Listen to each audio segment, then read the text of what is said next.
He felt his insides tingle as the moment approached, like always before a battle. He snapped his head up and paid close attention to those feelings. His instincts were heightened and created a greater awareness than any of his other senses, heightened not just by training, but by currents of magic. They flowed across him, caressed his skin and his fingers, and hinted at the world around him.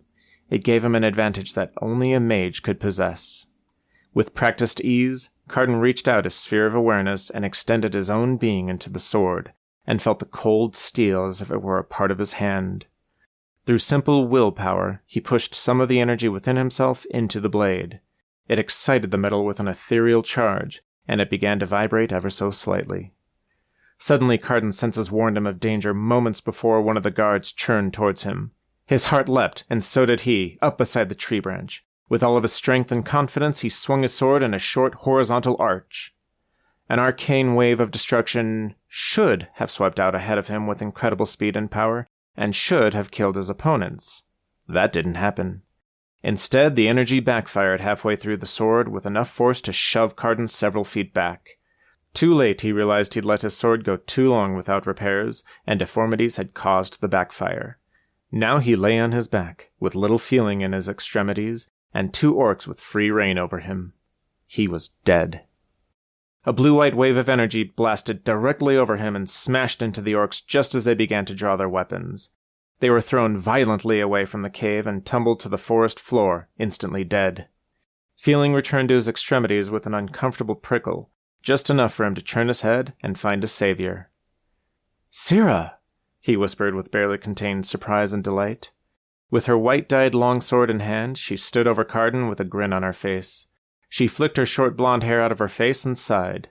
He wasn't sure if his loss of breath was from the sight of her, or from the maddening tingling he felt from his extremities waking up.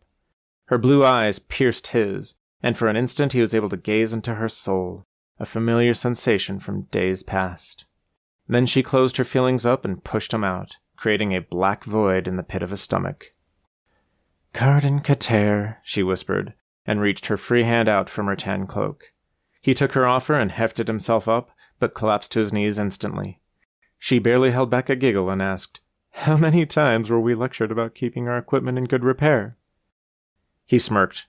Apparently not enough. She smiled at him, and he felt his face grow warm. "What are you doing here?" "I followed you," she shrugged. "You did? I didn't hear you." "Since yesterday." She slid her sword into its sheath and slowly edged past him towards the cave entrance. "But that was only because you were heading the same way I was. You travel too slowly when you're by yourself." He smiled at her jibe and finally managed to stand and stay up. "And why exactly are you here?" "The Warriors Guild received word of orcs in the forest." She glanced at him and shrugged. "I was ordered to scout around the area to see if it was true." Cardin walked over to the orc corpses, his steps slow and deliberate, his extremities still uncomfortable. When he reached the orcs, he eased himself down into a crouch. His gag reflex threatened to overcome him again, but he held it back. "Obviously it was true," he said. "But there's something not right about these two." He hadn't even heard her come up beside him, but suddenly Sira crouched right next to him. "They're weapons," she nodded, and then plugged her nose and rolled her eyes. "Oh, not exactly the shoddy craftsmanship we've come to expect from orcs." He looked closer through watering eyes and nodded. "Not to mention a lack of clan markings on their armor." He stood up and quickly returned to the cave entrance, thankful that full feeling had finally returned to his legs. "So, we have no idea how many to expect inside." "The rumors were a clan." She followed him over and stepped up to the cave mouth. Cardin, meanwhile, sheepishly walked to where his sword had fallen and picked it up. He examined the blade closely to see the large nick in the edge that had likely caused the feedback. "Well, at least it's still good to use as a melee weapon," Sira teased. "You really should get that looked after when you get back to town."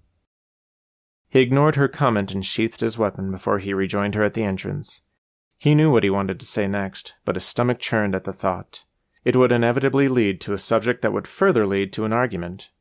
Nevertheless, he clenched his jaw, drew up his courage, and said, "Well, this is as far as you go." At first she didn't reply, but then she started giggling. He motioned for her to be quiet, but she didn't stop right away.